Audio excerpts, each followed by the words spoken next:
I need you to hear me right now, because somebody's been giving too much of themselves to people who don't even value it.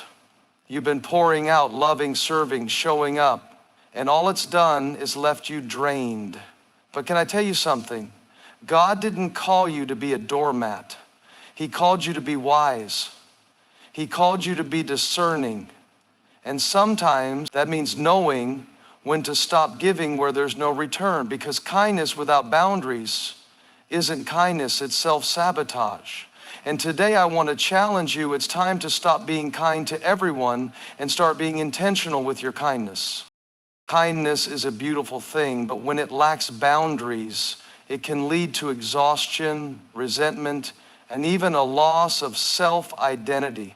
Many people are taught from a young age that kindness is always good, that being selfless is a virtue, and that saying yes to others is a sign of being a good person. But when kindness is extended without limits, it often becomes a pathway to burnout. You may find yourself constantly giving, constantly helping, and constantly showing up for people who take from you without a second thought. This can leave you feeling empty, unappreciated, and overwhelmed.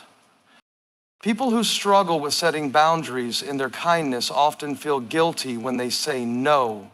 They worry about being seen as selfish or unloving. But true kindness isn't about pleasing everyone at the expense of your own well-being.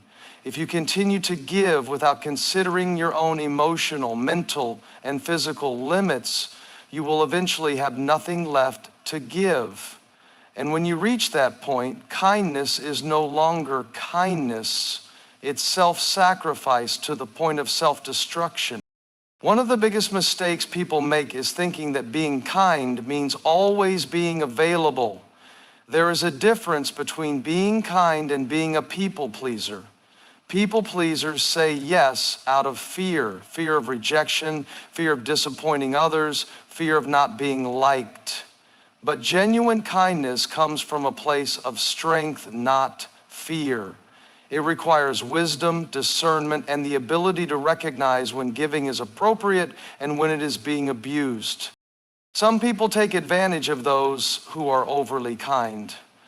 They see kindness as weakness, as an opportunity to manipulate and use someone for their own benefit.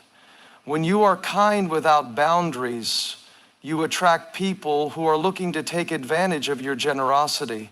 They may constantly ask for favors, expect you to drop everything for them, and guilt trip you when you try to set limits. Over time, this drains you emotionally, mentally, and even spiritually. There is a reason why the Bible speaks so much about wisdom. Proverbs repeatedly emphasizes the importance of discernment, guarding your heart, and surrounding yourself with people who uplift rather than drain you.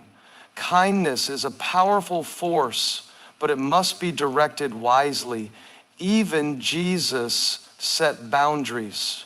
He loved people deeply, but he did not allow himself to be manipulated. There were times when he withdrew from the crowds, when he walked away from those who sought to control him, and when he spoke hard truths that others did not want to hear. His kindness was not about pleasing everyone. It was about fulfilling his purpose with wisdom. If you find yourself constantly giving to the point of exhaustion, it's time to evaluate where your kindness is going. Are you pouring into people who pour back into you? Or are you always the one doing the giving? Are you saying yes out of love? Are you saying yes out of obligation? Are you helping people because it's genuinely needed or because you fear what will happen if you don't? These are tough questions, but they are necessary. Some people will only respect your kindness when it comes with boundaries. When you begin to say no, when you begin to protect your time and energy, you will notice who truly values you. Some people will get upset. Some will try to guilt you into going back to your old ways. But those who genuinely care about you will understand and respect the fact that you cannot give endlessly without receiving. Relationships should not be one-sided. If you are the only one giving, you are not in a healthy dynamic. You are being used. It is important to understand that taking care of yourself is not selfish. It is an act of wisdom. You cannot pour from an empty cup. If you constantly deplete yourself in the name of kindness, you will eventually become resentful, bitter, and emotionally drained. This is why boundaries are necessary. Boundaries allow you to give in a way that is sustainable. They protect your heart, your energy, and your peace. When you set limits, you are not being unkind. You are ensuring that your kindness remains genuine and not forced. True kindness is powerful, but it must be rooted in strength, wisdom, and discernment. It is not about allowing yourself to be walked over. It is about knowing when to give, how to give, and who to give to. If your kindness is costing you your peace, it's time to reevaluate where you are investing it. Not everyone deserves your energy, and the sooner you realize this, the more peace you will have in your life. Too often, people give their time, attention, and emotional investment to those who do not value or reciprocate it. They find themselves in one-sided relationships, constantly pouring into others without receiving anything in return.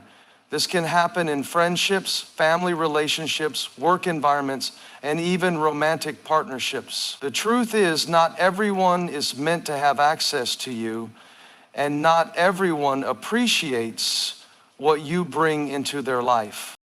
Many people struggle with the idea of pulling back from those who do not deserve their energy because they feel obligated to be there for everyone. They think that if they just give more, love harder, or try to fix the other person, things will change.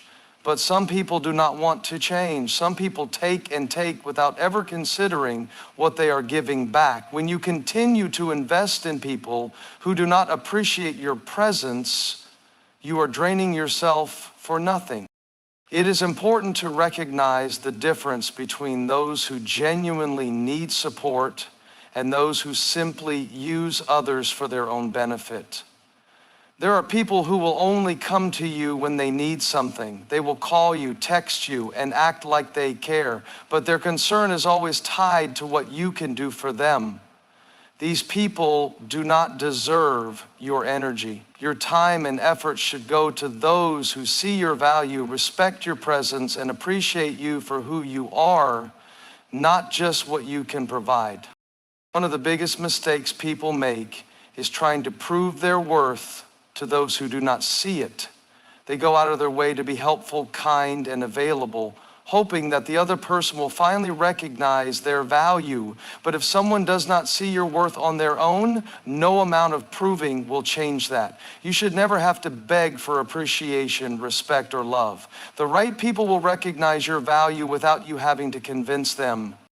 Protecting your energy requires discernment.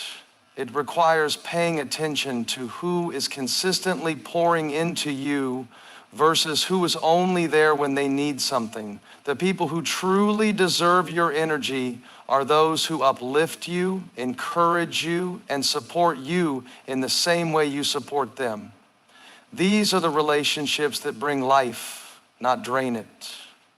You will know who deserves your energy by how you feel after interacting with them. If you always feel exhausted, used, or unappreciated after dealing with someone, it is a sign that they are taking more than they are giving. People who do not deserve your energy will often make you feel guilty when you try to set boundaries. They will call you selfish for putting yourself first. They will act as if you owe them your time, even though they have done nothing to earn it. This is manipulation, and it is one of the tactics used by people who benefit from your lack of boundaries. They want you to keep giving because it serves them, not because they truly care about you. When you recognize this pattern, it is crucial to take a step back and reassess where you are investing your energy. It is also important to remember that not every battle is worth fighting, and not every situation requires your emotional investment. Some people will deliberately provoke you, waste your time, or bring negativity into your life just to get a reaction. Engaging with them only drains you further. The best response in these situations is to withdraw your energy completely. Silence is a powerful tool. When you refuse to engage with those who do not deserve your attention, you protect your peace. Another key aspect of managing your energy is recognizing when someone is no longer aligned with your growth. As you evolve and work towards becoming the best version of yourself, not everyone will come with you. Some people will resist change, some will try to hold you back, and some will resent you for outgrowing them.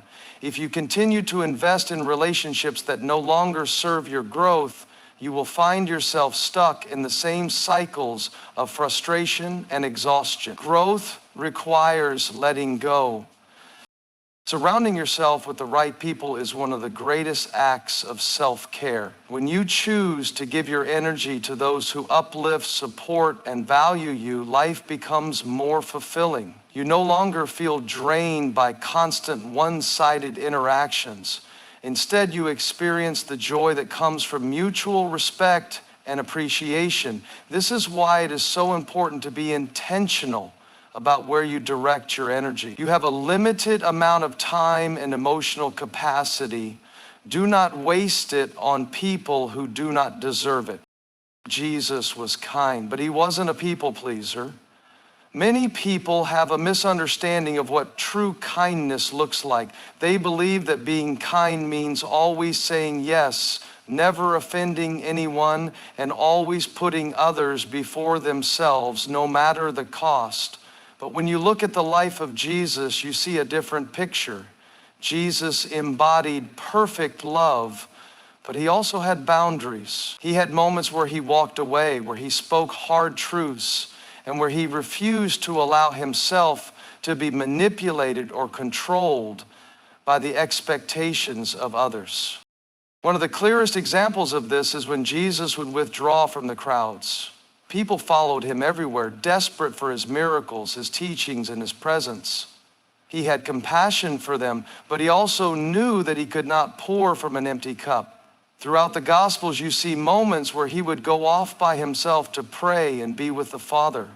He did not allow the demands of the people to dictate his actions. He knew when to step away. He knew when to rest. He knew that constantly giving without replenishing himself would not serve his mission. Another example of Jesus setting boundaries was how he handled the Pharisees. They constantly tried to trap him with their questions, looking for ways to discredit him. But Jesus never allowed their manipulation to control him. He answered with wisdom, sometimes responding with questions of his own, other times refusing to engage at all. He did not waste time trying to explain himself to those who were determined to misunderstand him. He did not seek their approval or try to fit into their expectations. He stayed focused on his purpose, even when it meant upsetting people. Jesus also showed that kindness does not mean tolerating everything. When he saw the corruption in the temple, where merchants were exploiting people for profit, he did not stand by silently. He overturned tables and drove them out, declaring that his Father's house was meant to be a house of prayer. This was an act of righteous anger, a demonstration that love does not mean allowing wrongdoing to continue unchecked. His kindness was not passive. It was not about making everyone comfortable. It was about truth, justice, and righteousness. He also had moments where he spoke directly and firmly to those closest to him. When Peter tried to stop him from going to the cross, Jesus rebuked him, saying, "Get behind me, Satan." This was not because he did not love Peter, but because he understood that sometimes love requires correction. He did not sugarcoat his words to make them more palatable. He spoke the truth even when it was difficult for others to hear. One of the greatest lessons from Jesus' life is that love and kindness must be rooted in truth. He never compromised his mission to make people feel good. He did not adjust his message to gain popularity or avoid offending others. He remained steadfast in who he was and what he was called to do. This is an important lesson for anyone who struggles with people-pleasing. Too many people believe that being kind means sacrificing themselves for the comfort of others. They fear saying no, setting boundaries, or standing firm in their convictions because they do not want to upset anyone. But true kindness does not mean being a doormat. There were also times when Jesus simply remained silent. When he stood before Pilate facing false accusations, he did not argue or defend himself. He understood that some people are not interested in the truth, only in control. Engaging with them would have been pointless. This is a powerful example of how wisdom plays a role in kindness. Not every battle is worth fighting. Not every situation requires an explanation. Sometimes the most loving and wise thing to do is to remain silent and walk away. Jesus loved deeply, but he did not beg people to accept him. When the rich young ruler asked him what he needed to do to inherit eternal life, Jesus told him to sell all he had and follow him. When the young man walked away, Jesus did not chase after him, try to negotiate, or water down his message to make it easier. He let him go. This is a profound lesson for those who struggle with seeking approval. Love does not mean forcing people to choose you. Love allows freedom, even when it means letting people walk away. Looking at the life of Jesus, it is clear that kindness is not about pleasing people. It is about walking in wisdom, knowing when to speak and when to be silent, knowing when to give and when to step back, knowing when to engage and when to walk away. Jesus showed that true kindness is rooted in strength, not weakness. It is not about constantly bending to the will of others, but about standing firm in truth and love. Discernment is key. Kindness should be intentional. Many people believe that kindness is simply about being nice to everyone, always saying yes and making sure others are happy. But true kindness is not just about being agreeable or making people feel good. It is about wisdom, knowing when to give and when to withhold, when to help and when to step back. Without discernment, kindness can be wasted on those who take advantage, drain your energy, and leave you depleted. It is important to recognize that not everyone deserves the same level of access to your time, energy, and generosity. Discernment allows you to see beyond words and actions. Some people appear kind, but their intentions are self-serving. They act friendly when they need something, but disappear when you need them. Others might take your kindness as permission to take advantage of you. They expect you to always be available, always giving, always saying yes. Without discernment, it is easy to fall into the trap of constantly giving to people who do not value what you offer. Kindness should never be blind. It should be guided by wisdom. Jesus demonstrated this perfectly. He loved unconditionally, but he was also strategic in how he gave his time and energy. He did not heal every person he encountered. He did not engage with every critic. He did not stay in places where people rejected him. He knew that his purpose required focus, and he did not allow himself to be distracted by those who only sought to use or test him. This is an important lesson. Not every need is your assignment, and not every person deserves unlimited access to you. Many people feel guilty when they start setting boundaries around their kindness. They worry about being seen as selfish or unloving. But discernment is not about withholding kindness. It is about directing it wisely. When you give without wisdom, you can end up exhausted, frustrated, and even resentful. When you give with discernment, your kindness has impact. It reaches the right people at the right time, and it produces good fruit. One of the most powerful ways to practice discernment is by paying attention to how people respond when you set limits. Those who truly appreciate your kindness will respect your boundaries. They will understand that you cannot always be available, and they will not try to guilt trip you into overextending yourself.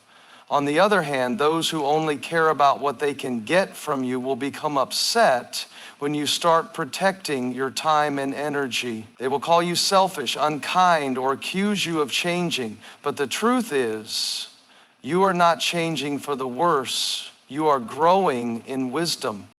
Discernment also helps you recognize when kindness is being wasted. Some people do not want help, they just want attention. They are not looking for solutions. They are looking for someone to carry their burdens while they continue making the same choices. If you continue to invest your kindness in people who refuse to take responsibility for their lives, you will find yourself drained and frustrated. True kindness does not enable dysfunction. It empowers people to grow. There are times when the kindest thing you can do is step back and allow someone to face the consequences of their actions.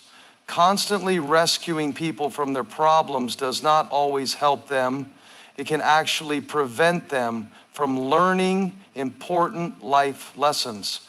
Wisdom teaches that sometimes love looks like letting go.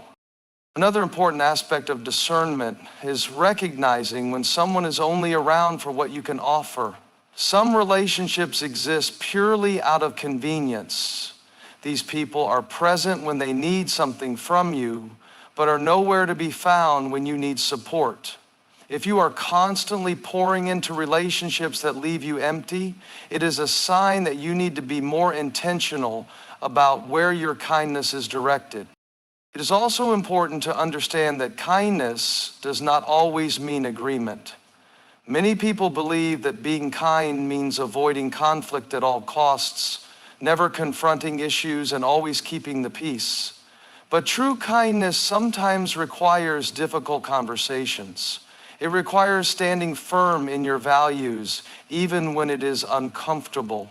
It means being honest with people, even when the truth is not what they want to hear.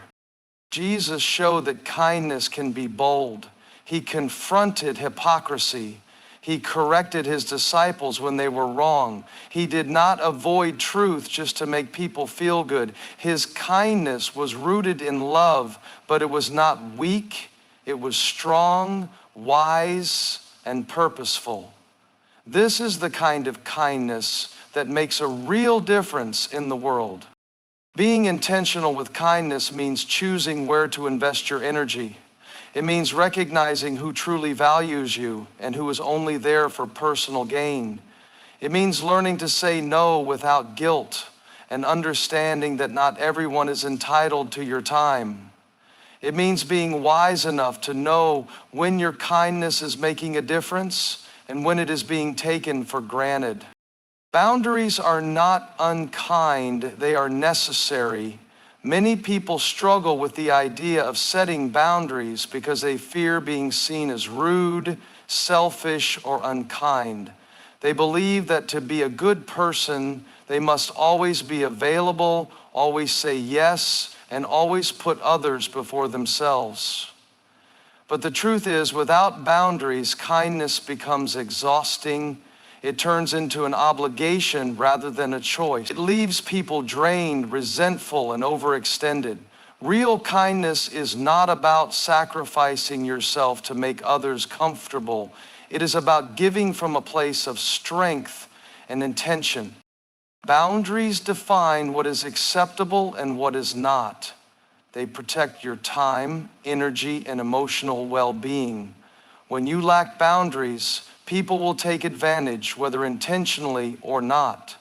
They will expect you to always be available, to always say yes, to always fix their problems. And because you have not set clear limits, they will continue to push those expectations further.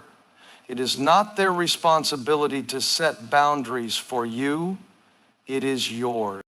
Many people believe that setting boundaries means rejecting people, but that is not true. Boundaries do not push people away. They filter the right people in. Those who truly respect and value you will not be offended by your limits. They will understand that you are a person with your own needs, responsibilities, and priorities. On the other hand, those who only care about what they can get from you will react negatively. They will call you selfish. They will try to guilt trip you. They will test your boundaries to see if you will bend. And when they do, you will see their true intentions. Jesus himself demonstrated boundaries in his life. He loved people deeply, but he did not allow himself to be controlled by their expectations. There were times when he withdrew from the crowds to pray and recharge. There were moments when he walked away from those who rejected him. He did not chase after those who left. He did not over-explain himself. He did not allow guilt to dictate his action. He stayed focused on his mission and did not allow anyone to pull him away from his purpose. One of the biggest struggles people face when setting boundaries is learning to say no.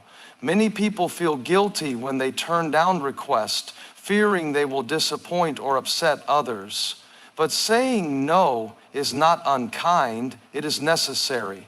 Every time you say yes to something that drains you, you are saying no to something that could fill you. Every time you overextend yourself to please others, you are neglecting your own well-being. And the more you neglect yourself, the less you have to give. Boundaries also teach people how to treat you. If you constantly allow others to interrupt your time, demand your attention, or take from you without giving back, they will continue to do so. But when you set clear expectations and enforce them, people learn that they cannot walk over you. They learn to respect your space, your time, and your priorities. It is important to understand that not everyone will like your boundaries, but that is not your problem. You are not responsible for how others react when you start valuing yourself. Some people have benefited from your lack of boundaries for so long that they will resist when you start setting them. They will test you, hoping you will go back to your old ways. This is why enforcing boundaries is just as important as setting them. If you say no, but later give in because someone pressures you, you teach them that your boundaries are not real. But when you stand firm, you show them that you respect yourself enough to protect your energy. Boundaries also help you focus on what truly matters. When you stop saying yes to everything, you create space for what is truly important. You have more time for your purpose, your growth, your health, and your well-being. You surround yourself with people who respect and uplift you, rather than those who drain and take advantage of you. You learn to give from a place of love rather than obligation, which makes your kindness more meaningful. Many people worry that setting boundaries will make them lose relationships, and sometimes it does. But the relationships that fall away because of boundaries are often the ones that were not healthy to begin with. Real connections are built on mutual respect. If someone only values you when you have no boundaries, they never truly valued you. Boundaries are an act of self-respect. They are not about pushing people away, but about ensuring that your kindness, time, and energy are invested in the right places. They allow you to give without resentment, to help without exhaustion, and to love without losing yourself in the process. Not everyone deserves your kindness. This can be a difficult truth to accept, especially for those who have been taught that kindness should be given freely to all. But the reality is that kindness, like any other valuable resource, must be used with wisdom. When you give kindness to the wrong people, it can be taken for granted, abused, or manipulated. Some people see kindness as a weakness and will exploit it for their own benefit. Others will take and take, never reciprocating, never appreciating, and never valuing what you offer. This is why it is important to discern who is worthy of your kindness and who is simply using you for their own gain. Jesus himself did not give equal access to everyone. He preached to the masses, but he had his 12 disciples. Even among them, he had an inner circle of 3, Peter, James, and John, who were with him during the most intimate and powerful moments of his ministry. He spoke in parables so that those who truly sought wisdom would understand, while those who were just looking for entertainment or a reason to criticize him would remain confused. He was kind, but he was not indiscriminate with his time, his energy, or his kindness. He understood that not everyone was ready to receive what he had to offer. Many people believe that kindness means treating everyone the same, but that is not wisdom. Not everyone has the same heart. Not everyone has the same intentions. There are people who will use your kindness against you, people who will see your generosity as an opportunity to take advantage, and people who will only show up when they need something. If you continue to pour into people who do not respect or appreciate you, you will find yourself drained, frustrated, and resentful. This is why discernment is necessary. You have to be able to recognize the difference between someone who genuinely values you and someone who only sees you as a source of benefit. One of the clearest signs that someone does not deserve your kindness is their reaction when you set boundaries. Those who truly care about you will respect your limits. They will not guilt trip you, manipulate you, or become angry when you say no. But those who only value what they can get from you will push back. They will try to make you feel bad for protecting your time and energy. They will call you selfish, unkind, or accuse you of changing. But the truth is, you are not changing for the worse. You are simply recognizing your worth. Another sign that someone does not deserve your kindness is if they only show up when they need something. True relationships are built on mutual care and support. If you are always the one giving, always the one listening, always the one helping, but the other person is never there when you need them, that is not a balanced relationship. That is a one-sided transaction. And while kindness is a beautiful thing, it is not meant to be given endlessly to those who do not reciprocate. Some people will mistake your kindness for permission. They will assume that because you are kind, you will always be available. They will assume that because you have helped them before, you will always help them again. They will test your limits, seeing how much they can get away with, how much they can take before you finally push back. This is why it is important to establish from the beginning that kindness does not mean unlimited access. Just because you help someone once does not mean you are obligated to help them forever. Just because you listen to someone's problems does not mean you have to be their emotional dumping ground every time they need to vent. One of the biggest mistakes people make is assuming that if they keep being kind, eventually the other person will change. But kindness does not change people who do not want to change. It does not soften hearts that are determined to remain hard. It does not create gratitude in those who feel entitled to your help. If someone does not appreciate your kindness, no amount of kindness will suddenly make them start valuing you. Some people are not ready to receive kindness. Some people do not respect it. And some people will only ever see it as a tool to use for their own advantage. This is why you must be selective with your kindness. Just as you would not give your money to someone who constantly wastes it, you should not give your time, energy, and kindness to those who do not value them. It is not unkind to walk away from those who drain you. It is not unkind to say no to those who only take. It is not unkind to stop pouring into relationships that leave you empty. It is wisdom. It is self-respect. It is necessary.